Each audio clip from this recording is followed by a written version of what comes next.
पहलगाम में हुए terrorist attack के बाद शाहरुख खान का एक वीडियो सोशल मीडिया पर वायरल हो रहा है। इस क्लिप में शाहरुख दो तरह के इस्लाम के बारे में बात कर रहे हैं। पहला कट्टरपंथी इस्लाम जिसे आतंकवादी मानते हैं, दूसरा वो जो इस्लाम की पवित्र किताब कुरान में लिखा हुआ है। शाहरुख ने कहा कि टेररिस्ट जो इस्लाम फॉलो कर रहे हैं वो उनका इस्लाम है ही नहीं, वो उनका धर्म नहीं है। किस सवाल के जवाब में शाहरुख ने कहा वो आपको बताते हैं। दरअसल ये इंटरव्यू 16 साल पुराना है। 2008-9 के उस दौर का इंटरव्यू है जब मुंबई में 26/11 हमला हुआ था। उस दौरान शाहरुख खान की माय नेम इज खान बनकर तैयार थी। CNN IBN के साथ इस इंटरव्यू में शाहरुख से पूछा गया कि एक मुंबईकर होने के नाते 26/11 के आतंकी हमले का उन पर क्या असर हुआ, जिसके जवाब में शाहरुख ने कहा, मैं दिल्ली से हूं और मैंने दिल्ली के दंगे देखे हैं। जब मैं मुंबई आया तब मैंने 93-94 का बम ब्लास्ट देखा, अभी 26/11 का हमला देखा। मैं खुद को पहले से भी ज्यादा भारतीय महसूस कर रहा हूँ, इसलिए भी क्योंकि मैं मानता हूँ कि मैं एक पढ़ा लिखा लिबरल मुस्लिम हूँ। मैंने कुरान पढ़ी है और मैं इस्लाम में यकीन रखता हूँ। इस बातचीत में आगे उन्होंने कहा कि डर वो धागा है जो सबको साथ ले आया है। शाहरुख कहते हैं, इस वक्त किसी भी तरह के आदर्शवाद या राजनीतिक विचारधारा के साथ चलने की बजाय हम सबको एकजुट होना चाहिए।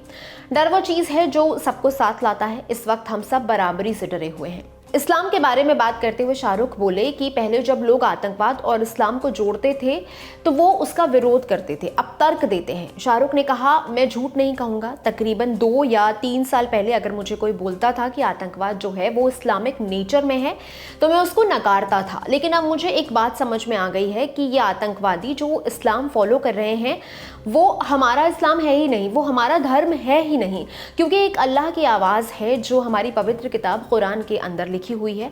उसमें बहुत स्पष्ट लिखा हुआ है, अगर आप एक इंसान के जख्म भरते हैं तो पूरी इंसानियत के जख्म भरते हैं।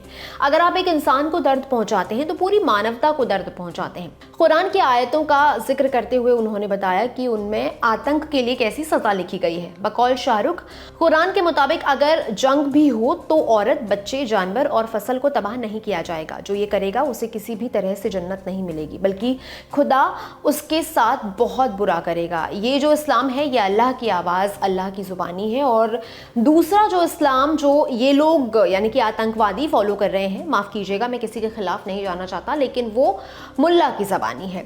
आतंकवादी कम उम्र के बच्चों को जन्नत का लालच देकर उनका जो ब्रेन वॉश करते हैं, उस पर बात करते हुए शाहरुख खान ने कहा, मैं हाथ जोड़कर सबसे विनती करता हूँ कि किसी भी धर्म में, चाहे वो हिंदू हैं, चाहे वो क्रिश्चियन हैं, चाहे वो इस्लाम है, किसी तरह से जवानों को हमारी किताब का सही मायना समझाइए, क्योंकि चाहे गीता है या कुरान या बाइबल, कहीं ऐसा नहीं लिखा हुआ कि अगर आप किसी को दुख पहुंचाएंगे तो आपको जन्नत मिलेगी या खुदा आपको अच्छी जगह पर रखेगा। 22 अप्रैल को हुए पहलगाम आतंकी हमले की निंदा करते हुए शाहरुख खान ने लिखा, पहलगाम में हुई हिंसा के विश्वासघात और अमानवीय कृत्य पर दुख और गुस्से को शब्दों में बयां करना मुश्किल है। ऐसे समय में हम केवल ईश्वर से उम्मीद कर सकते हैं और पीड़ित परिवारों के लिए प्रार्थना कर सकते हैं और अपनी गहरी संवेदना व्यक्त कर सकते हैं। हम एक राष्ट्र के रूप में एकजुट होकर मजबूत बनना चाहिए, हमें इंसाफ मिलेगा। पहलगाम में हुए इस हमले की जिम्मेदारी लश्कर-ए-तैयबा के विंग द रेजिस्टेंस फ्रंट यानी TRF ने ली है। फायरिंग के बाद आतंकी भाग निकले। इंटेलिजेंस ने बताया कि पहलगाम अटैक में 2 विदेशी आतंकी और 2 लोकल टेररिस्ट शामिल थे। अब इन सभी आतंकियों की तस्वीर मीडिया और सोशल मीडिया पर आ चुकी है। रिपोर्ट्स में कहा जा रहा है कि पर्यटकों को गोली मारने से पहले आतंकवादियों ने उनके नाम पूछे और कलमा भी पढ़ने को कहा।